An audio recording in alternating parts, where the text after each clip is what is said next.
What's up and welcome to a miserable day on the M25. Although the last hour I've been driving, I've seen a Ferrari 458 Spider, a Porsche GT3 RS in ultraviolet purple. I've also seen a GTC4 Lusso. So I haven't been doing too bad. I'm driving my Mercedes C63 over to Dub Customs because there are a few additional things happening to my car which I'm not really going to ponder on too much in this video, but it's an exhaust system. The exhaust system is coming and I'm going to leave it at that. But I woke up yesterday morning with some pretty sour news on my phone. And I wanted to make a video because I feel like I don't think it's actually been covered in a YouTube video before. Correct me if I'm wrong, but when you buy a car, you're all very much excited about the fact that you potentially got the latest model or the latest car that brand offers.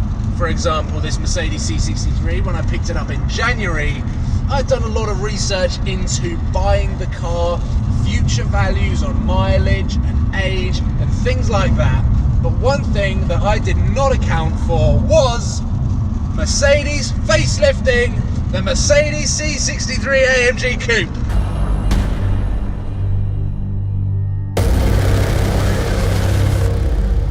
Guess what happened at the New York Motor Show? I woke up in the morning and voila!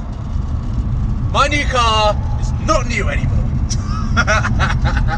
So, I wanted to make a video talking about the new look, the new technology, the new engineering that is in the new Mercedes C63, how I feel about it, how it affects me as an owner of the current generation of the C63 Amg, because I've got a couple of friends that are pondering on whether to buy this version of the C63, and having seen the new one come out, they are a little bit skeptical now on which car to buy, which one they're going to lose money on more. So let's get stuck in to all of the new things that are different on the new one compared to this one. Now, from a visual point of view, if you weren't that tuned into cars, you probably wouldn't notice much of a difference between my car and the new C63, which I'm assuming is going to start delivery end of 2018.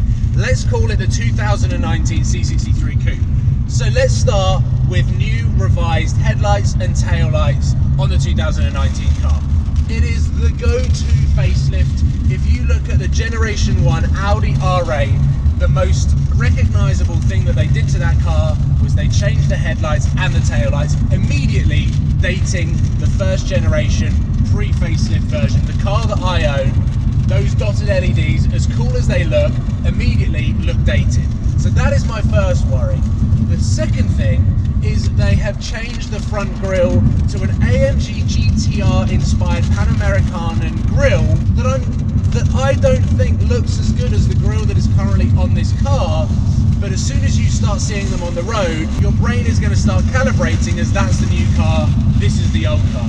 What's that going to do to the value?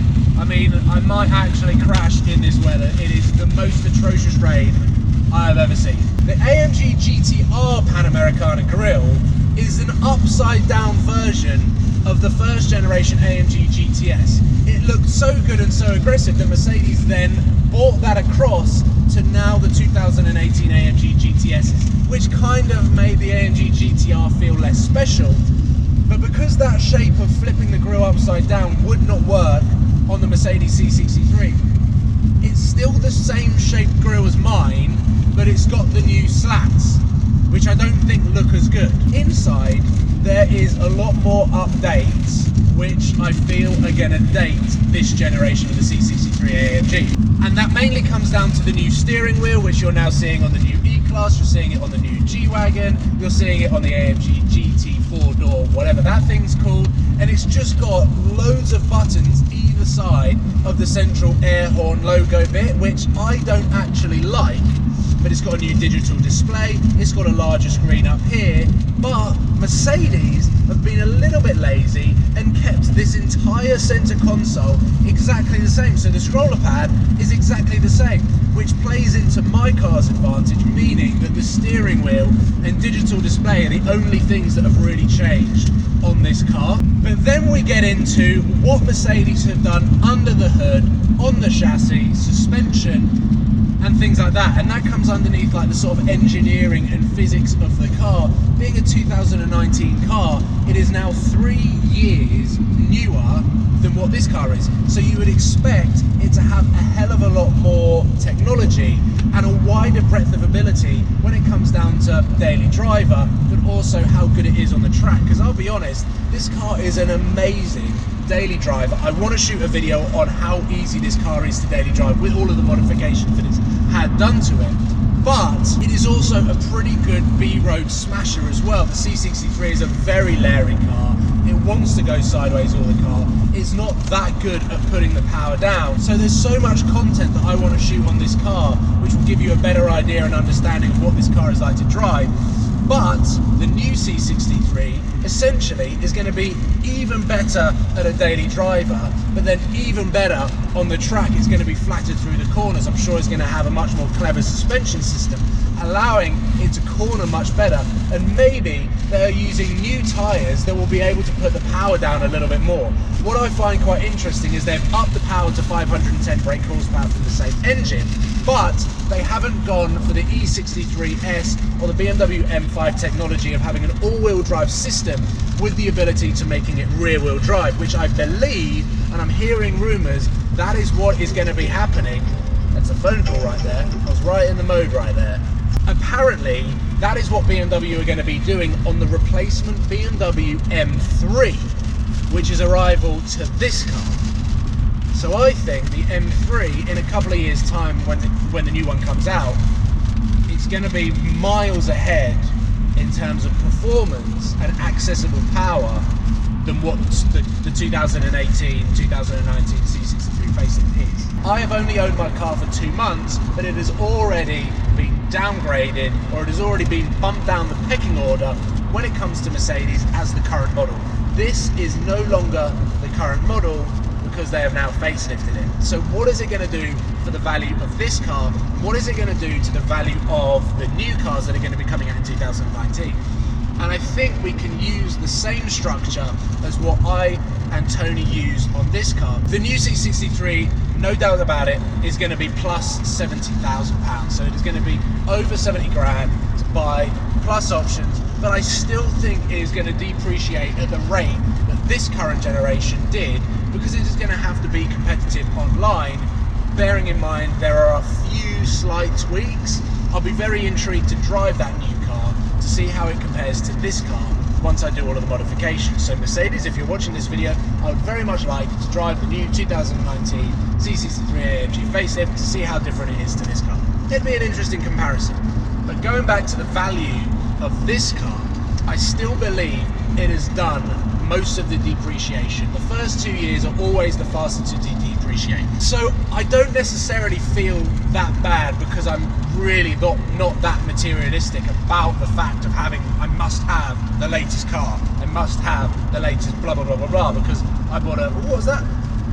That was a 570S in orange. I believe my car in its current form, in its current look, with DMC carbon, dub customs wrap, with an exhaust that is going to be going on very, very soon, I am generating and creating myself, with my personal taste, a better looking, potentially better performing C63 Amg to what the 2019 car is. The new car looks great. I don't necessarily think that the Pan America front grille suits that car, but I think our brains are tuned in to identify that as the new model.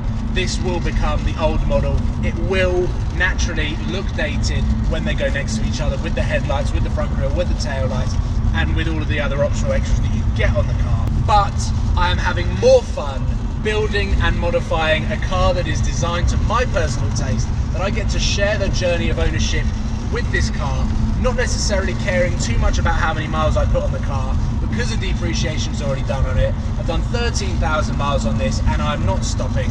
I've got road trips in April, I've got road trips in May, I've got road trips throughout the summer. I would like to think that the Murcielago is on the way within the next 3 to 4 months, so I can start putting miles on that car.